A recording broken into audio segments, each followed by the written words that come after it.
Welcome to the Premier League show, your AI-hosted show. Right, Monday, 3 stories, no messing about, with me as always, Stevo, who bleeds Liverpool red and has never once been calm about it. Niamh, Manchester United through and through, and she will absolutely tell you about it. And Shaz, Newcastle fan, still standing, somehow. Somehow is the word. Story 1. Chelsea have opened the wallet again. Big summer spending. The question is whether any of it makes sense. Story 2. Kevin Keegan has passed away. And English football is grieving a man who made the game feel alive. Story 3. Rodri has been crowned the best player on the planet. And we have thoughts. Chelsea first. Stevo, is the spending wise or is it just noise? It's never wise with Chelsea, is it? It's just relentless. They spend and spend, and you wait for it to click, and it never quite does. And yet they keep going back to the well, like the answer is always just one more player. Coming from a Liverpool fan, that's a bit rich. Your lot have spent plenty,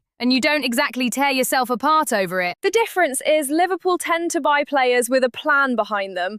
Chelsea seem to buy players and then work out the plan after, which is a very expensive way to do things. Keegan, and I want to get this right because it matters. A man who gave everything on a pitch and then gave the same energy to management, to punditry, to the whole thing. What does he mean to the game? He made you feel like football was worth loving. That's what he did.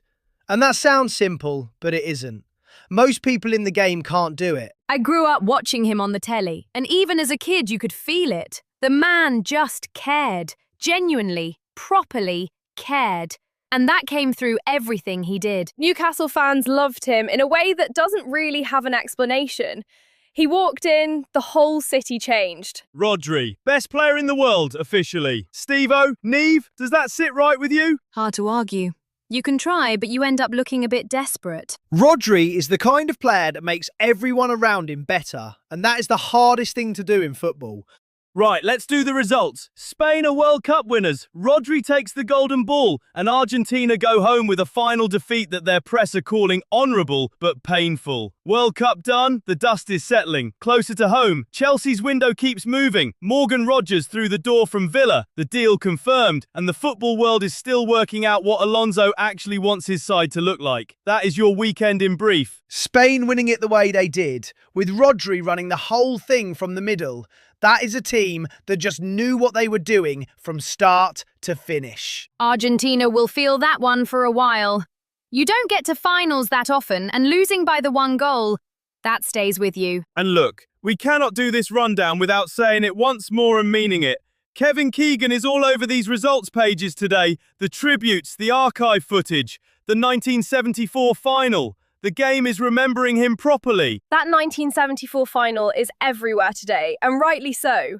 You watch it back and you understand immediately why Newcastle fans never quite got over him leaving. He scored twice in that final, and we won 3-0.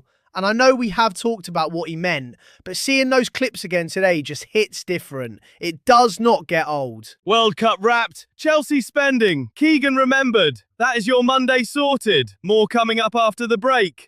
Right, Morgan Rogers, 117 million, which is a number that demands a conversation. Stevo, you first. My honest problem with it is that nobody outside Villa fans can tell you with any certainty what his best position is.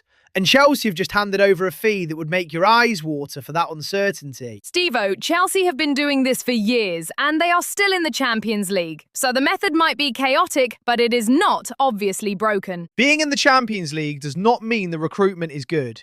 It means the squad is big enough to survive the recruitment being a mess. I'll say this.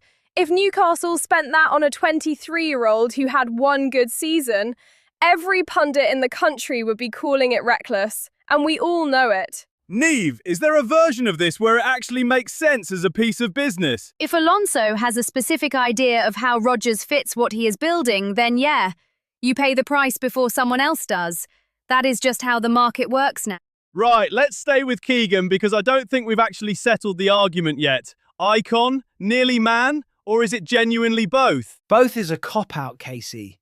He was a proper icon.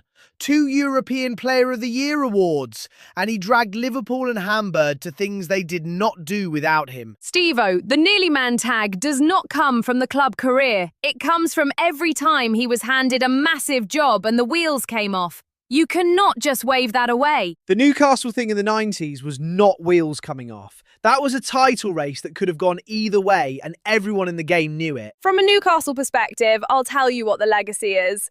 He made people believe the club could actually win something, and then it didn't. And that is a very specific kind of hurt that never really leaves. And that's the thing. He gave supporters the dream and then walked out the door. Twice. Which is why the legacy is complicated even for people who loved him. I think you can hold both things. The player was undeniable, the manager kept promising more than he could deliver, and maybe that just makes him human rather than a nearly man. Right, last one. Rodri, World Cup Golden Ball, and the question being asked everywhere. Holding midfielder or genuinely the best player on the planet, full stop? He is the best player on the planet. And anyone who qualifies it with for a holding midfielder is just uncomfortable. Saying it plainly. I don't disagree with you, which is honestly painful to admit. But when a tournament votes for him over every attacker in the world, that tells you something real. I just think the position label is irrelevant, isn't it? Because the game without him in it looks completely different. And that's the only test that matters. And that's the thing. The games he missed last season, you could see the gap immediately, which you don't get with many players at any club. The golden ball settles it for me. You don't give that to someone for being a very reliable cog. You give it to the person the whole tournament ran through. Rodri, best in the world. We're going with it. That's the show for today. From me, Stevo, Niamh and Shaz, thanks for being with us, and we'll catch you next time. That's a wrap. Thank you for listening. Like and subscribe, and enjoy the rest of your day.